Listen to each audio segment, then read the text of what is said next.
Bonjour. Bonjour, nous allons parler sur ce second webinaire pour l'USPO des enjeux économiques à venir sur les sujets de responsabilité sociale, sociétale et de santé environnementale. Alors quels sont les futurs enjeux économiques sur ces thématiques-là? Eh bien, comprendre le contexte et les transformations à venir dans ce secteur, transformations économiques, sociales, sociétales et réglementaires, est absolument incontournable pour la période 2025-2030. L'inflation, qui sera durable sur les coûts de fonctionnement, coûts des transports, de l'énergie, des matières premières, affecte directement le fonctionnement des pharmacies. Nous avons également une tension importante sur les ressources humaines, donc travailler sur l'attractivité, la fidélisation des compétences grâce à des démarches RSE fait partie des clés. Également la crise de confiance des consommateurs, la clientèle, la patientèle recherche de plus en plus de transparence, de chance dans leur choix et d'aide par le pharmacien qui devient un véritable conseil en la matière. La pression réglementaire qui est croissante également, les réglementations comme le bilan d'émissions de gaz à effet de serre ou la CSRD, CS3D, les réglementations relatives aux médicaments, sont totalement disruptives pour le secteur. Quel est le message clé? Eh bien, s'adapter sera vital. La pharmacie est au carrefour de multiples évolutions économiques, sociales, environnementales et sociétales. Et pour réussir, il sera important d'adopter une véritable stratégie RSE structurée. Pourquoi la RSE est donc une réponse pertinente? Eh bien, l'idée, c'est de transformer ces nouveaux défis en levier d'action, faire en sorte que ces nouveaux enjeux économiques deviennent des opportunités d'innovation pour le secteur.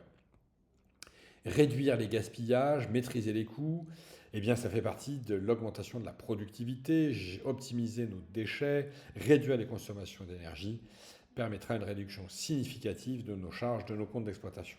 Intégrer la transition énergétique, calculer notre bilan d'émissions de gaz à effet de serre pour réduire l'éventuelle taxe carbone à venir, utiliser des sources d'énergie renouvelables, de l'autoconsommation. Travailler la qualité de vie, le bien-être au travail est un facteur d'attractivité et de fidélisation des talents dans nos officines. Les étudiants sur le sujet, les étudiants en pharmacie sont particulièrement sensibles. Message clé, la RSE devient une stratégie d'optimisation globale, considérée non pas comme une charge, mais comme un levier permettant d'augmenter la rentabilité et l'attractivité. Quelles sont les opportunités de croissance demain? Faire de la RSE, nous l'avons dit, un levier de performance économique. C'est un outil de rentabilité. Répondre aux attentes des consommateurs en intégrant des choix de produits qui peuvent être parfois locaux. Éco-labellisé, éco-responsable, avec la capacité à traduire le contenant, le contenu, l'étiquette, pour donner toute transparence à notre patientèle. Renforcer le rôle de conseil du pharmacien, en effet, pour être capable de répondre à tout type de patient sur la composition d'un produit et sa garantie d'innocuité pour aujourd'hui et pour demain. Cela permet de gagner des parts de marché. Une pharmacie qui se différencie par son engagement éthique et durable augmente ses parts de marché. Il y a de très nombreux exemples en France. Cela augmente aussi la valeur de votre entreprise. Les pharmacies se vendent. La valeur d'une pharmacie engagée sur un programme RSE n'est pas la même qu'une pharmacie qui ne prend pas en considération l'ensemble de ses impacts. Le message clé, l'intégration de la RSE dans une stratégie de pharmacie est essentiel pour assurer sa croissance future et le recrutement des compétences. En conclusion, comment anticiper et agir dès maintenant? Eh bien, passer d'une intention à une véritable mission, à une véritable stratégie, c'est la mise en œuvre d'un plan d'action en définissant clairement ses objectifs, qui peuvent être agir pour le climat, améliorer les conditions humaines et préserver les ressources naturelles. Se former un collaborateur, se doter d'un référent RSE qui puisse dégager 1 heure par semaine, quelques minutes pour piloter la démarche est incontournable. Évaluer le point de départ, établir un scoring RSE, il en existe plusieurs. Voici ici un scoring anonymisé avec une démarche faite en 2020, on le voit à gauche, avec 56% d'atteinte des objectifs.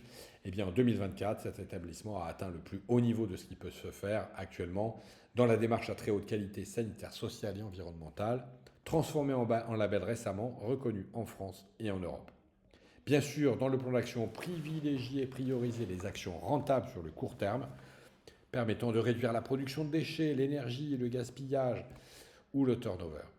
Valoriser son engagement par une stratégie de communication responsable envers, d'une part, bien sûr, ses collaborateurs et surtout envers la patientèle en leur expliquant le contenu de votre démarche. Enfin, il faut retenir que c'est en s'engageant aujourd'hui que l'on reste pertinent demain. L'intégration de la RSE dans une stratégie de pharmacie n'est pas seulement une opportunité, mais c'est une nécessité absolue pour garantir responsabilité et durabilité. Et bien maintenant, j'ai envie de vous dire, c'est à vous de jouer.